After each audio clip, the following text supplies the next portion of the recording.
Welcome to What You Need to Grow, the podcast where entrepreneurs discover the inspiration and perspective shifts that fuel both personal and business growth.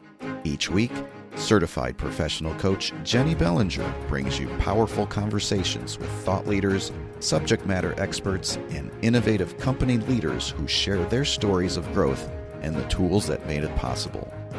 From fresh insights that expand your vision to resources you can explore on your own journey, every episode is designed to help you grow your knowledge, grow your vision, and grow your business. Now, here's your host, Jennie Bellinger. Welcome to another episode of What You Need to Grow podcast. I'm your host, Jennie Bellinger, and I am really excited and honored to have my next guest on because Brian Arbor is someone that I've known for quite a few years now, and he is one of the most honest, wonderful people that I know. And he's willing to go deep. And so we're going to be talking a lot about personal things today.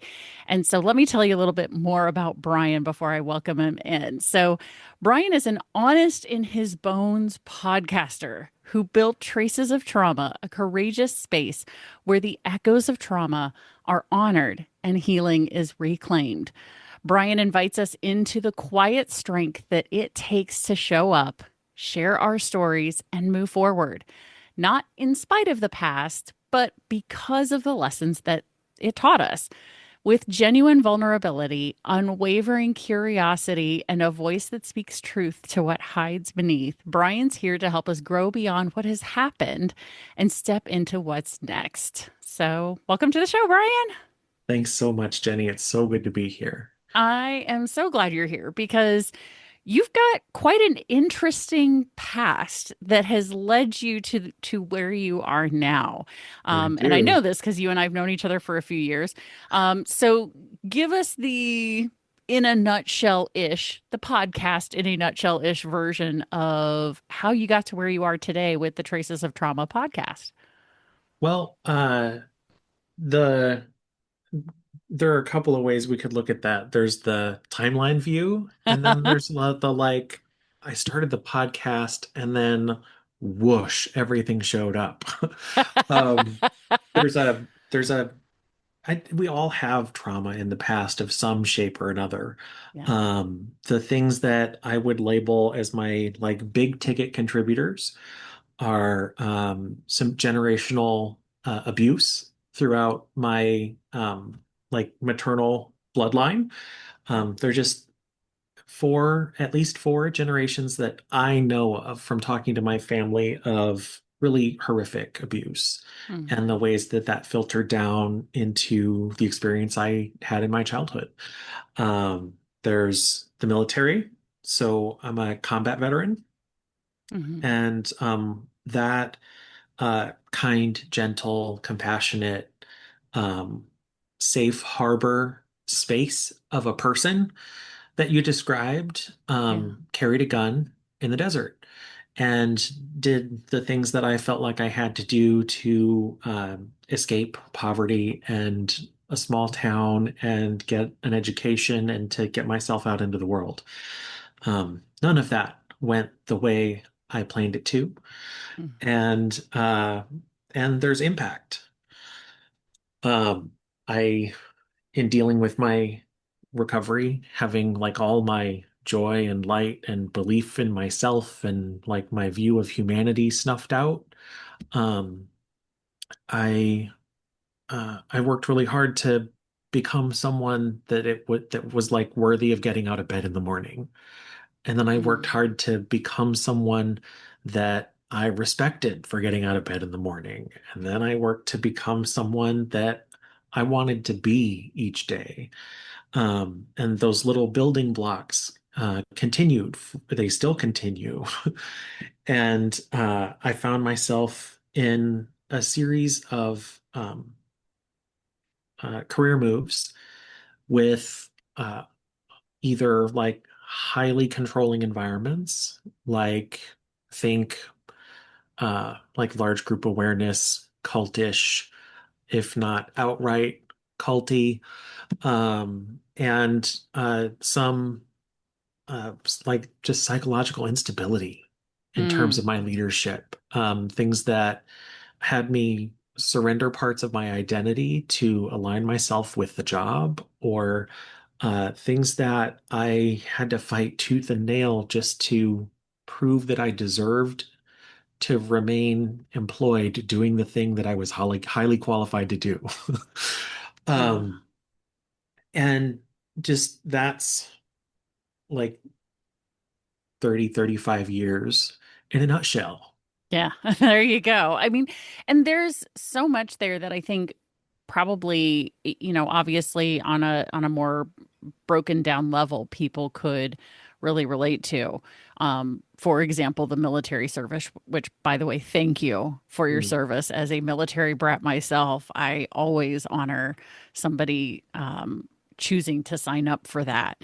Um, Knowing that my family served in a mostly very peaceful time. I mean, my dad managed to make it through 24 years of service without ever having to go mm, to a combat front.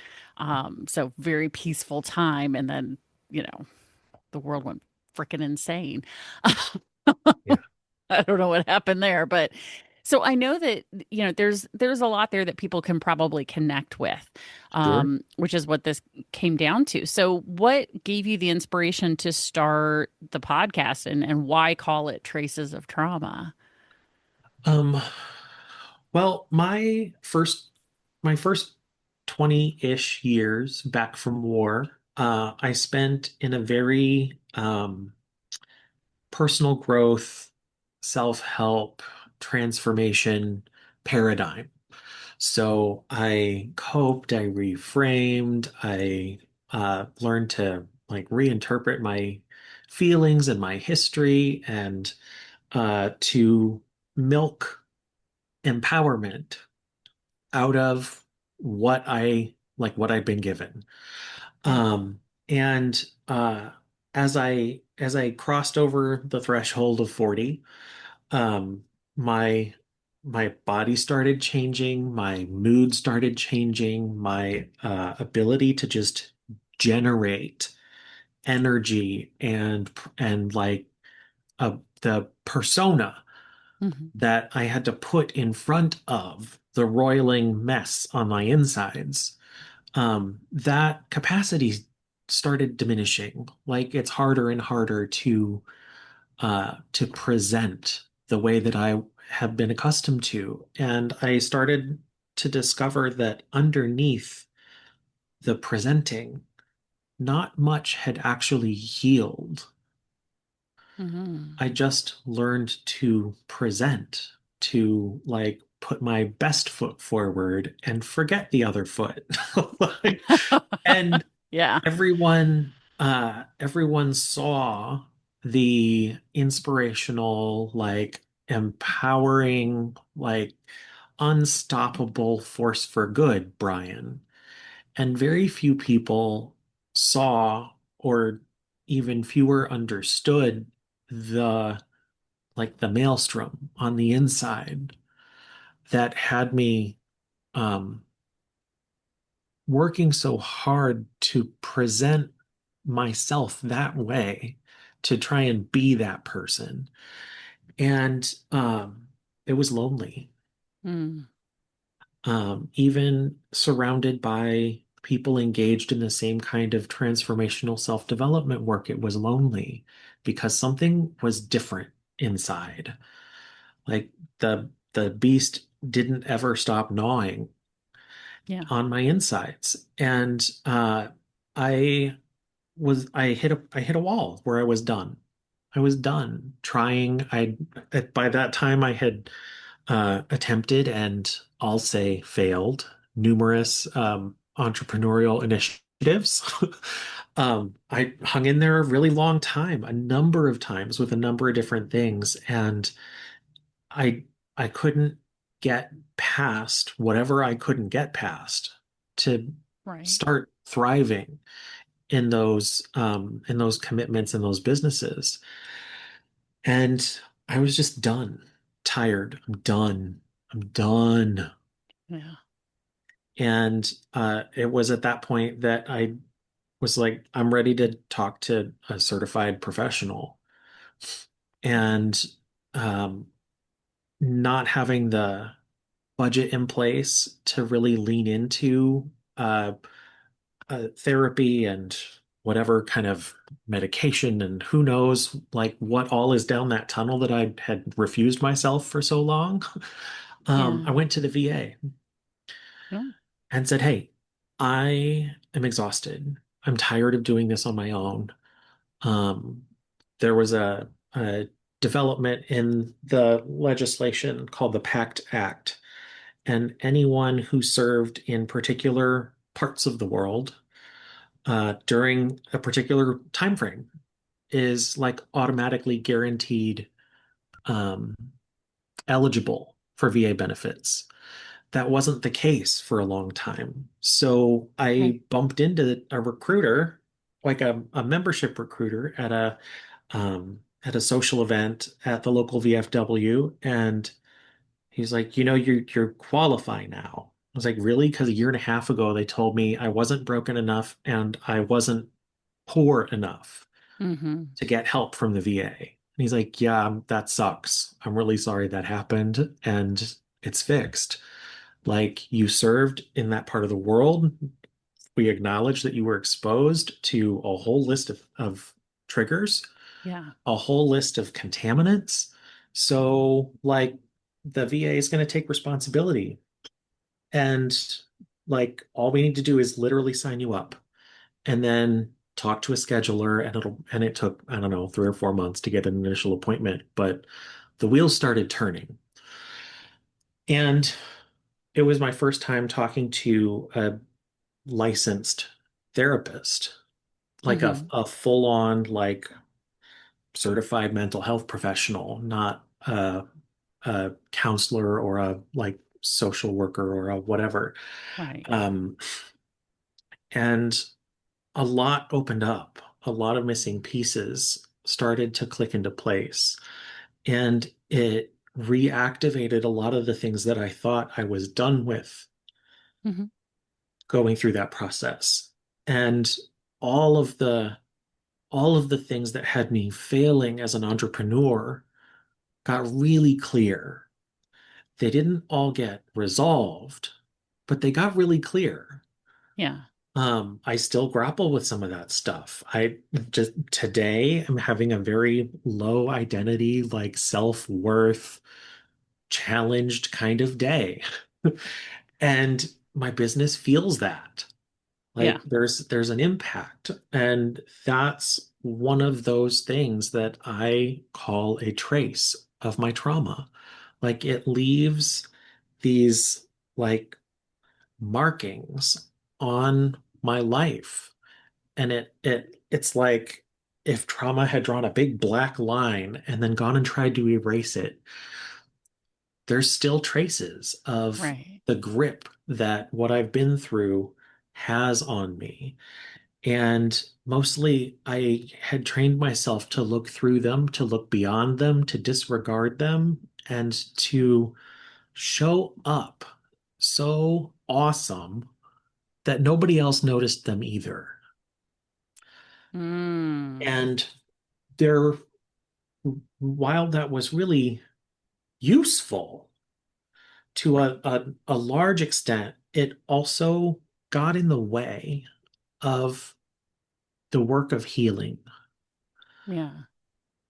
I bypassed my trauma as to the best of my ability, as hard as I could for as long as I could, and then realized that what I bypassed hadn't received the attention and the work that it needed.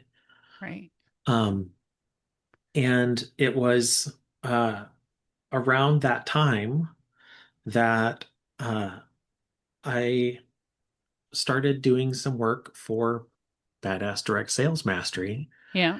And I'd been following your Badass podcast for a few years um, and got to see the inside of what happens and thought, wow, this is really cool. And coupled with that, I met Jennie Ferguson with Mhm. Specs Creative Agency. And between the two of you, I kind of got Jennie sandwiched.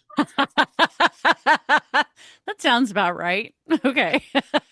And I started to see that the piece that the largest piece that had me failing as an entrepreneur was I was trying to be someone else. Mm, And it's not that that someone else wasn't a part of me, like it wasn't this fake person, yeah. but it wasn't the real me, the all of me. Yeah. Um, so there were always parts of myself I had to push out of the way to show up. Hmm.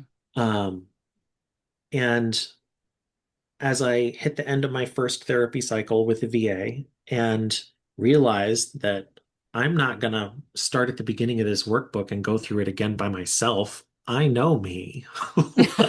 That's not happening. Right. I'm not going to sit down every day and do this without like an accountability partner who's like going to like check in with me and deal with me and help me sift through, did I do it? Didn't I do it? Why didn't I do it? What did I get out of doing it? What am I recognizing anyway?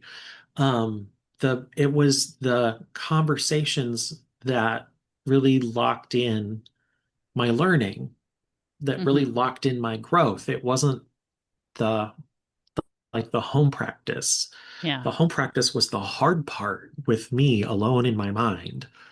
It was like struggling through that and then meeting with someone who could understand and Hmm. talking about how that went. Yeah. That made the biggest difference for me.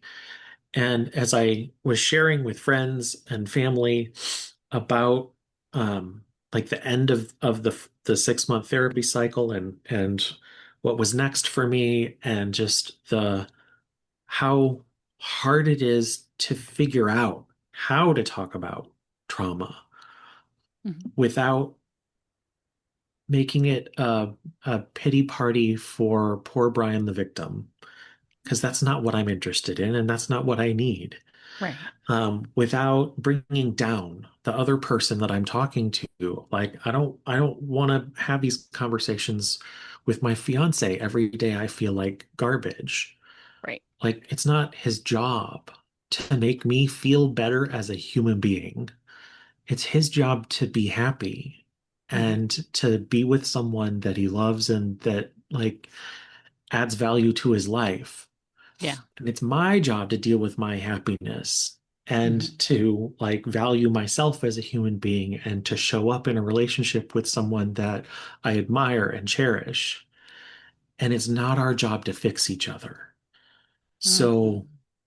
there's for sure room to have these conversations with my fiance, with my siblings, with my parents, but mostly they don't want to because that's a different kind of relationship Yeah. than the one we have, than the one we want to have with each other. And so there was this missing kind of relationship that I didn't have in my life. And the more I talked about that challenge with fellow business owners and entrepreneurs and just friends from different walks of life, um, people just started opening up. Like my acknowledging, I need I need partners in this journey that I'm undertaking myself, and I don't know where to find them. All Yeah. of a sudden, everybody had something to contribute. And it wasn't because I showed up like begging for their experience. It's because I showed up sharing mine. Mm. And I was sitting down with that for lunch with a friend, and I had been by this point just waving off recommendations that I write a book Yeah. for months, if not years intermittently, because I've been through a lot of stuff. Yeah. And I was like, I'm not writing a book. I don't want to write a book. Like, Yeah. I started writing on Substack, and you can track me down at Traces of Trauma there if you're interested. It's been sporadic. Yeah. Um, but I started to just write pieces Hmm. that maybe one day I could pull together into a book because writing a book was too much. Um, like executive dysfunction, functional freeze. Yeah, right. You're asking So, somebody who's dealing with trauma and also some ADHD stuff, right? Because you and I've had that conversation. yeah, Um, to sit down and take on the on taking, which the mental load of, and I know this because I've been talking about, and I'm putting air quotes around that for people who are listening about writing my own book yeah, for literally for years now because again the idea of writing a book sounds so in my head so freaking huge and overwhelming yeah, and writing seems so boring to me. yeah. But I'll talk to people all day long.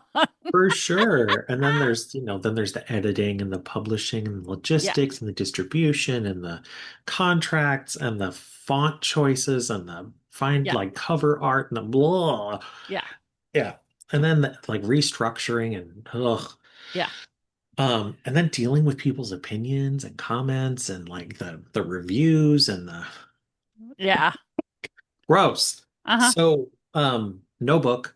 No book. And that's like part of like what's there around dealing with stuff is this like, oh my gosh, when you speak, like people like you need to get this, like people want this, like you need to publish Hmm. this. And I was like, nope, nope, nope, nope, nope.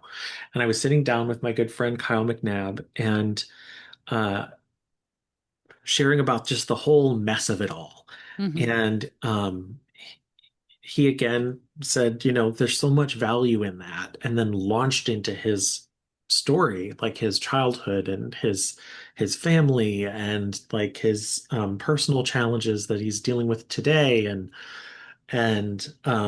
what it's really like and how you don't share what it's really like with everybody in your world Right. because you don't want your world to treat you however they would treat someone who's dealing with what you're dealing with. You want them to Yeah, treat you like you. yeah. And we got to the end of lunch and we hadn't even had the conversation that I thought we were going to show up to have over our lunch. And I said out loud, I could have conversations like this every day of my life. And then my brain tacked onto the end, oh shit, you're doing a podcast.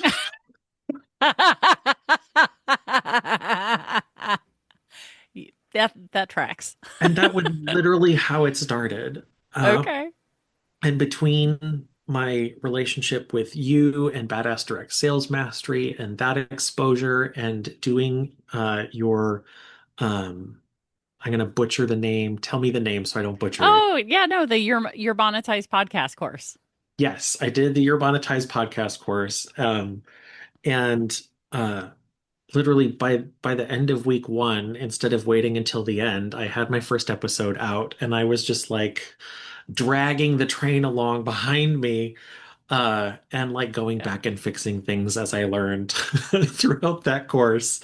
Um, Hey, done is better than perfect. I'm okay yeah, with that. Not like most days I can believe that. Uh, it it, that's and what it I'm just doing right now for this podcast. right. For those of Um, you who are listening right now, Brian and I are recording this literally 2 days before launch. So, FYI, just giving some context around that. So, sorry, yeah, continue. So, yeah. you were able to put out the podcast. And it gave me room to show up as all of myself.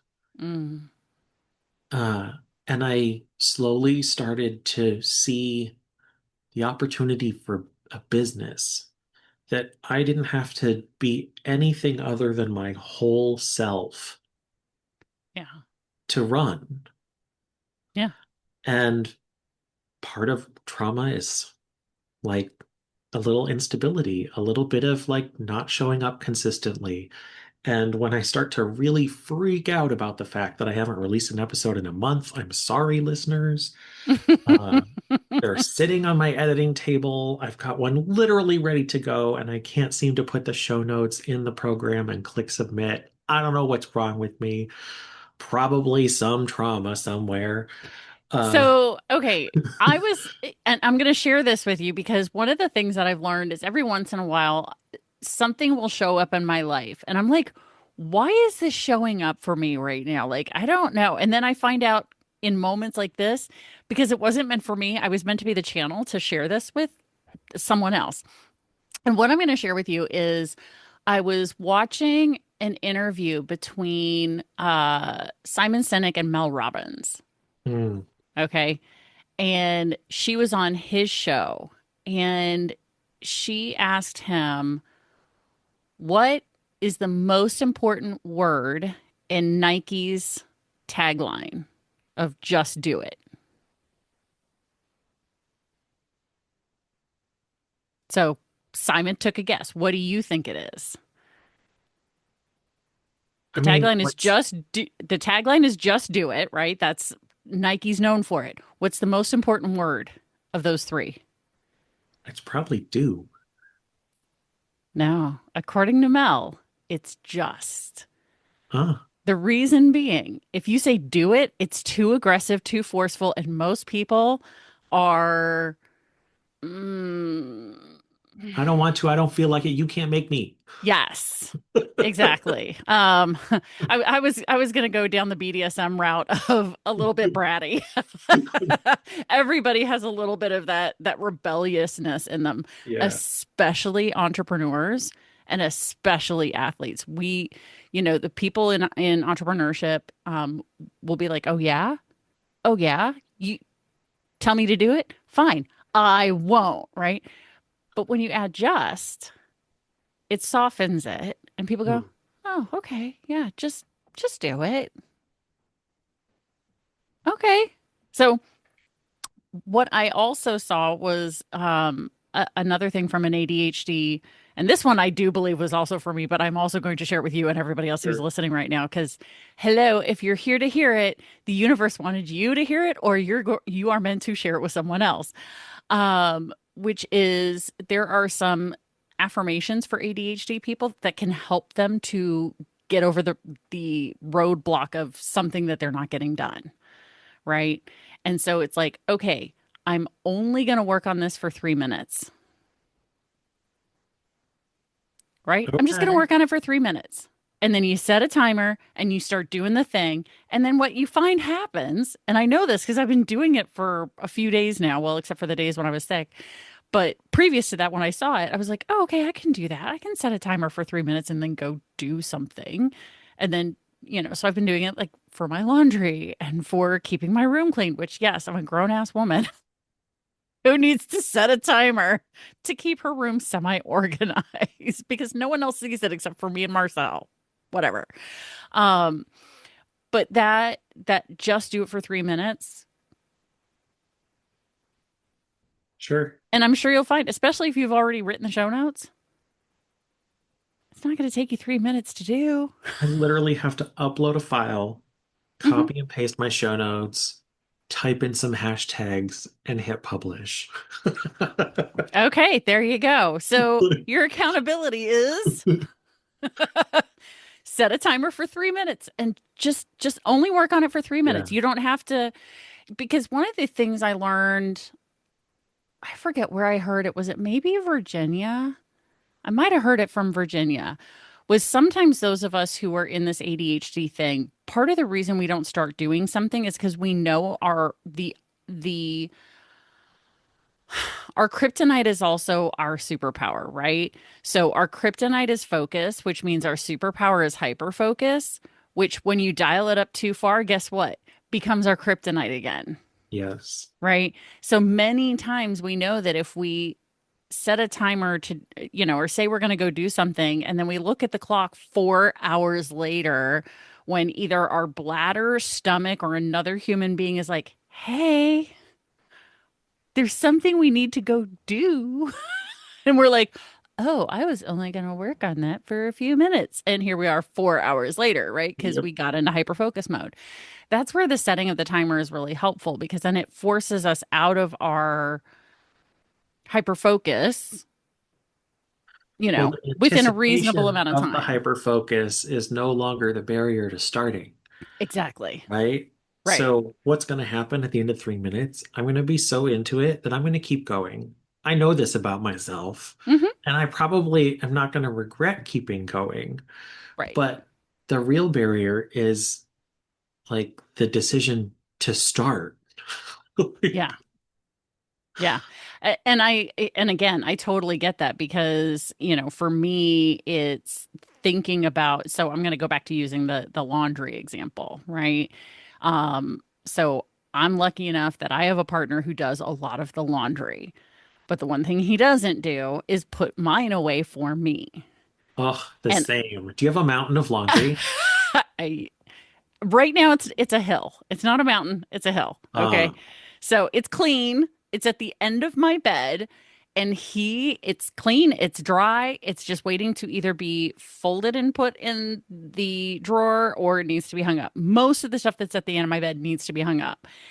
And I was thinking to myself, like, why am I holding back? And it's like, oh, because I'm thinking, well, I have to go into the closet and find all the hangers, then come back out of the closet, hang all the stuff, and then organize it because I can't just because I have a little touch of the TISM slash OCD thing going on because my closet is organized by rainbow. So I can quickly put stuff together by color. It's not just helter skelter hung up in yep. whatever which way, but all the shirts are together and all the dresses are together and all the pants are together and the skirts are together. Like, but all of it's in rainbow order so that way I can easily find where do I put this and where do I find it, right?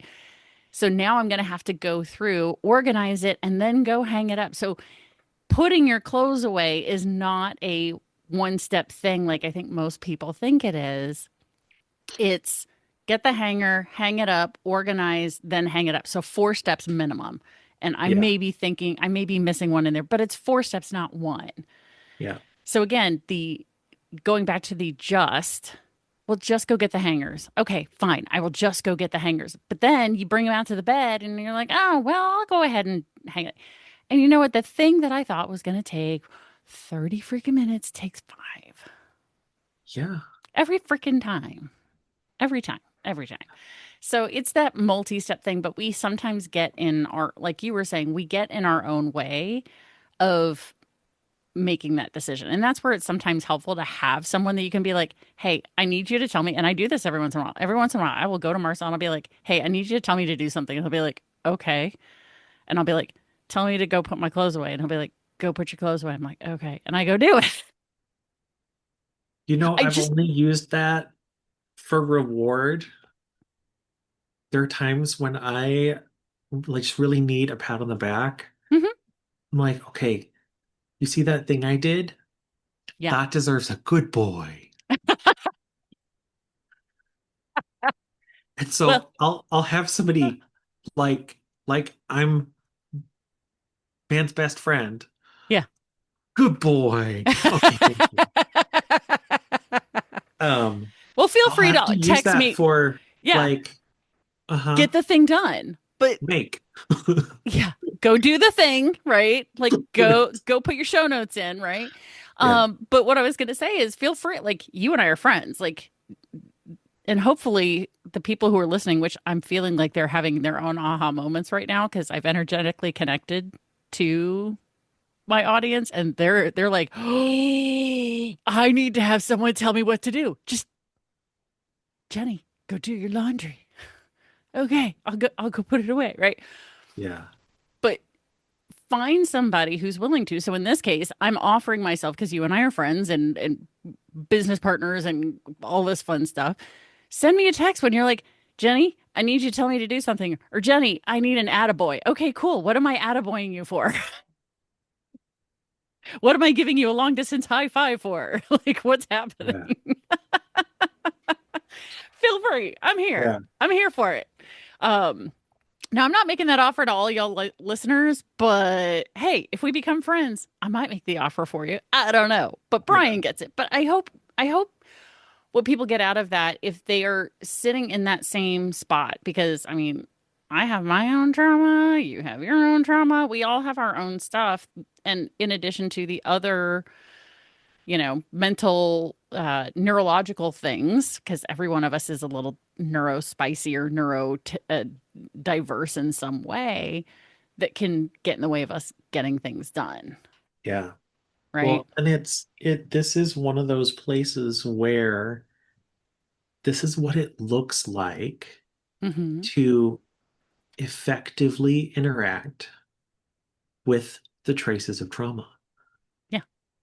It's building systems for where we are instead of building systems for where we want to get to, or building systems for where we think we ought to be, or Mm. building the schedule for the kind of person we should be if we're going to accomplish X, Y, or Z. And Right. as much as I love the people in my life who've contributed to me inside of that other model,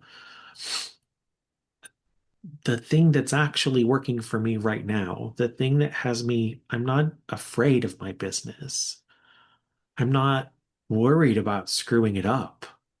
I Mm-hmm. just can't seem to sit down and freaking do it. It's like the pile of laundry. I'm not afraid of my laundry. It's there. Like when I really need to like find something, do something, whatever, I might swear a little bit, but I'll get there. Like I'll find that shirt that I'm going to wear today. Yeah. When it's time to put out the episode, I know exactly where to go and what to do and how to do it and like okay, fine. But I should be releasing them religiously on a schedule to like develop favorable algorithms and like listener loyalty and like all of those things. And eventually I'll get there. Yeah. But at the moment, like the had I plugged those all into my schedule and been held strictly accountable to accomplishing everything on a deadline, my love of what I'm doing would be squished. Yeah. The aspect of my podcast and my business that is my self-expression and is me sharing my own journey would become contrived in a way. Yeah. And that's like that's like that's the hard line in the sand for me this time. I'm not doing that again. Because every time I cross that line, I sell out on a part of myself. And I'm Yeah. not doing it with this podcast. I'm not like, I won't go there. Now, there are things I really want to accomplish and I'm not doing them. And when I get annoyed enough with myself, or Jennie says, Brian, go do it. Okay, great. Um, but I know that if I scheduled it and had rigorous conversations for accountability and integrity around accomplishment and performance, Hmm. I wouldn't want to play here anymore. And Yeah. the things that I have discovered having engaged in like professional grade therapy and uh, the the the way that I'm learning to relate to myself as a culmination of all the work I've done up to this point, and then like that little key in the lock with the therapist, it was like, oh crap, there's way too much stuff to shove through this tiny door. Like, let me figure out like how much can I integrate today? How much can I deal with this week? Hmm. How am I gonna do this without burning myself out? Um, and and recognizing all of those ways that my past creeps in, that trauma creeps in, and not villainizing it or trying to scrub it out, but Yeah. like recognizing, hey, there's an influence. Hmm. Well, Now what? Right? yeah. And what's And it, coming up for me as you talk about that is there's a meme going around on social media that's like, um, something about, don't just, put up with your demons, but like cuddle with them. Like there are parts of your life that just, acknowledging it and seeing that it's not, these things were here to teach us something, And one of the interesting conversation, who did I have this conversation with recently? I forget who it was, but I had a conversation with someone recently and said, "Well, here's the thing. You chose this life before you were born. You chose some things that you wanted to learn, right? Your soul wanted to have a particular experience, whatever that was. And so it's a matter of saying, okay, so what is it that I'm to learn from this? And that's how I've begun to deal with and recently in the past, God, when did uh my friend JD introduced me to that whole idea and I was like, oh, I chose this. Oh, okay. Interesting, like new take on soul theory and all of this. But being able to say, okay, what am I meant to learn from this? yeah, Right. And and yes, sometimes how do I move forward from it? And other times, like, I'm not ready to move forward yet. Okay. you yeah, know? Um, Oh my gosh, I feel like we could keep talking forever about this. But one of the things I want to point out that I love so much about your podcast design in particular is that for your podcast cover art, you chose the Asian art, and I'm blanking on the name, but I bet you probably know the it. kintsugi.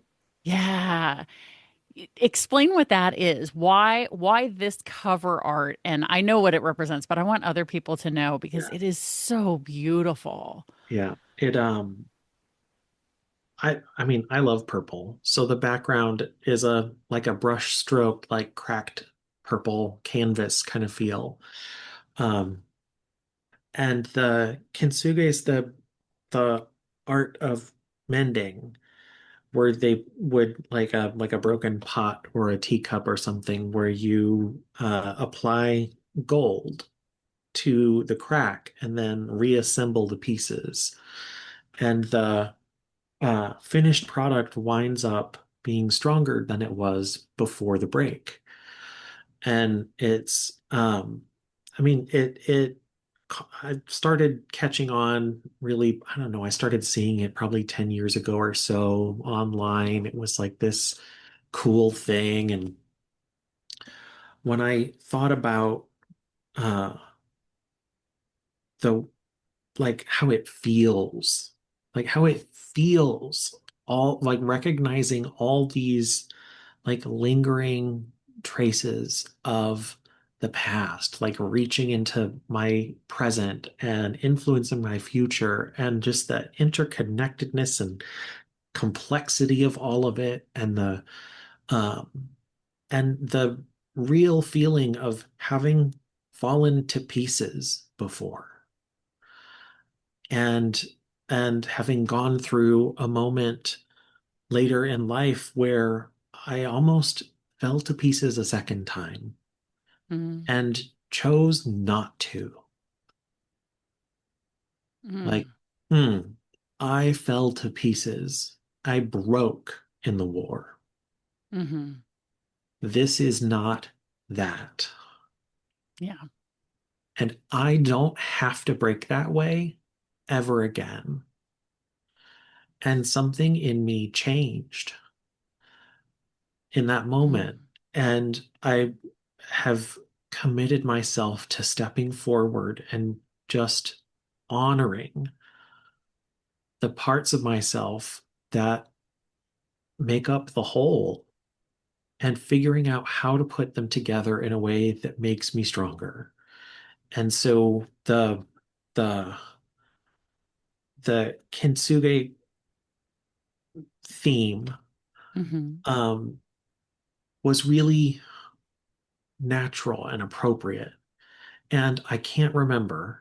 Um, I don't remember if I had the thought or if Jennie Ferguson at Specs Creative, my branding friend, Yeah. recommended it. But it was like chicken or egg, man. Right. It was right. Yeah. Um, and I'm lucky. I don't know that lucky's the right word. I'm something. I think I'll just say thankful Okay. to have you, Jennie Bellinger, and Jennie Ferguson as like the bookends for my business, Mm. as the bookends for this podcast, and like venturing into really sharing my discovery as I discover it, um, so that others out there aren't going through this stuff alone, Mm. uh, don't necessarily have to learn these lessons the hard way. Yeah. That if something inspires, touches, like moves someone to make a positive change, moves someone to like gently shush that voice inside that's harsh and judgmental, if it urges them out the door of an abusive relationship, if it urges them to seek professional support that they've been avoiding, if it tips the scale at all, Yeah. then I have the experience that my going through it was worth it. Mm.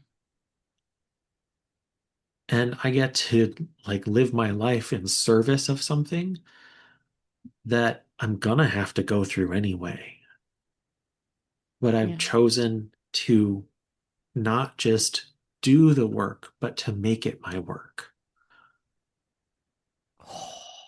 That is so powerful. And I know that there are some people listening right now who are probably curious, okay, how do I get in touch with you? Because I want to know more. So, where can they find you? Where can they find the podcast so that they can take the next step or just go get more of what you're sharing here?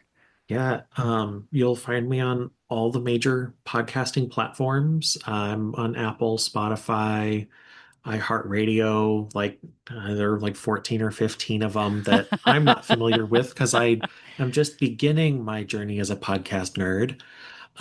But my publishing software pushes out to all sorts of platforms, and then Yeah. Apple pushes out to a whole bunch more. So you'll find me at Traces of Trauma. Uh, the same handle will track me down on Facebook, LinkedIn, Instagram. I'll be standing up Blue Sky before too much longer. Oh, I love it over there. Um, and also Good. on Substack, where Fantastic. I started the journaling and writing that launched this whole thing, and where I drop the more vulnerable, ugly, unpolished nuggets, Mm. um, which are sometimes the most beautiful ones. So Substack for like the real insider life of Brian, and at Traces of Trauma for all the published content.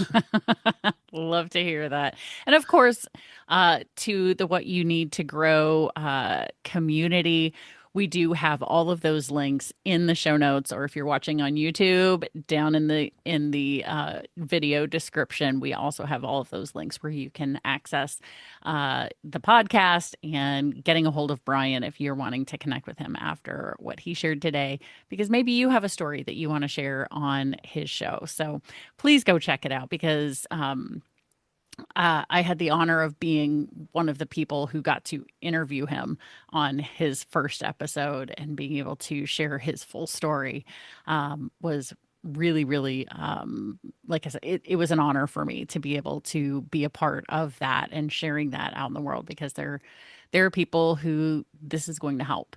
And so that's a message that needs to be out there. So, Yeah. Brian, thank you so much for being so open here, because like I said, this is the intersection of personal and business development, and seeing how your personal growth led to the podcast, which is leading to a business that, I mean, it's all coming together. That intersection is really coming together like the kintsugi. So I'm so excited to see that happen for you. So, any last words before we wrap up with the crew here? Um, if you're listening to this as someone who's struggling with trauma, reach out for support to someone you might be able to trust. If you're listening to this as an entrepreneur and you've been grappling with your business and you are paying for a coach or you're avoiding a coach, uh, you know, look at yourself and uh, honor the barrier you see there and see what you might be able to do to shift it.